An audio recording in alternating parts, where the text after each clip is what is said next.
Doctor Harneet Kaur ji Jalandhar से। राधे राधे श्री हरिवंश। राधे राधे प्रभु जी।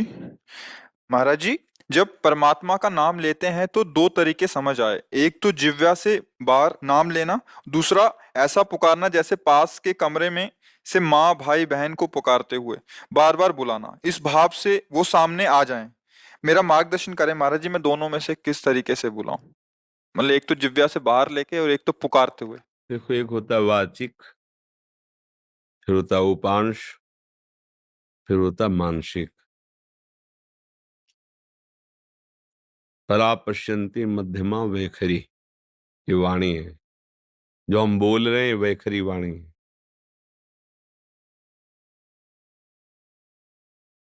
ये उपांश है, चल रहा है। ये मानसिक है, बिल्कुल शांत मन, शांत इंद्रियां, और वो परावाणी से भजन हो रहा है। तो हमें अपनी स्थिति देखनी कि हमारा भजन कहाँ से कहाँ तक पहुंचा है। यदि हमारा थोड़ा मानसिक जप करने के बाद मन भाग रहा है, तो हमें मानसिक जप पे ज्यादा नहीं टिकना चाहिए, हमें तुरंत वाचिक पर आना चाहिए। भाग रहा है ना, अब वो बनेगा नहीं सही। अगर हमारा मन थोड़ा हमें शायोग कर रहा है, तो उपांश जप में आ जाना चाहिए। ऐसे अब लग रहा है कुछ जप रहे हैं, पर क्या जप रहे हैं, कुछ लग रहा है ऐसा। मानसिक जप ये होता है, सामने मंत्र है, कान में सुनाई दे रहा है, आंख में एक एक अक्षर जमा हुआ है, और अंदर से परावाणी से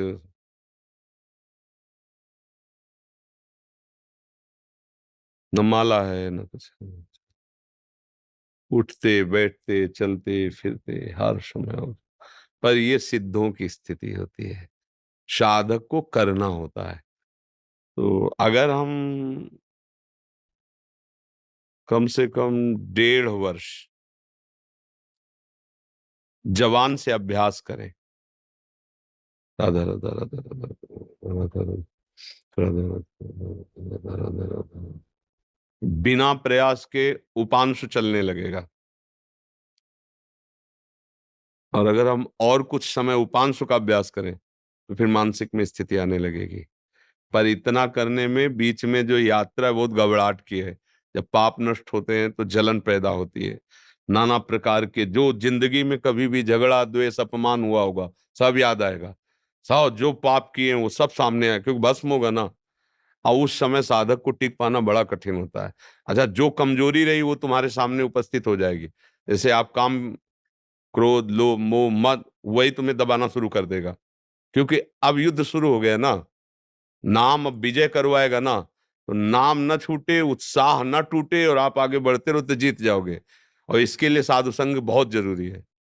जैसे हम कहीं हार रहे हो और कोई हमारा विश्वास नहीं कह दे, जीत गए जीत गए, अरे बस जीत गए, उठा पटक बस पटक, तो उसमें बल आ जाएगा। उसने दिया कुछ नहीं, वाणी से केवल बोला तुम निकल गए, घबराना मत, आप बस आगे निकल गए, आप निकल जाओगे। अरे तुम क्या निकल पाओगे, गए गए, वो निरुत्साहित होकर मर जाएगा। कि उत्साह बढ़ाना, तो संत संग क्या करता है, हमें रोज उत्साह बढ़ाता है भगवत भजन के लिए, भगवत प्राप्ति के लिए। तो हम अपनी स्थिति को देखें कि हमारी स्थिति क्या है। अगर कुछ मिनट हम जब शांत होकर जपते, फिर मन भाग जाता है, परेशानी, अभी हमारी मानसिक स्थिति नहीं, हमें उपांश में आना है, और उपांश में भी जी घबराने लगता है, परेशानी हो रही, तो नाम कीर्तन करना है, राधा वल्लभ राधा वल्लभ राधा वल्लभ श्री हरि राधा। अनेक राग रागिनियों से इसीलिए हमने छूट दी है कि आप अनेक धुनियों में गाओ। संसारी आदमी है, तुम्हें पसंद है ये धुनी, उसी पसंद धुनी में राधा नाम लगाओ। राधा नाम जहर है, पर उसे शोध करके दो। जब शोध करके दोगे तो दवाई का काम कर जाएगा। संसारिक ध्वनि है, पर लगाओ राधा नाम उसमें, और आप गाओ राधा राधा राधा।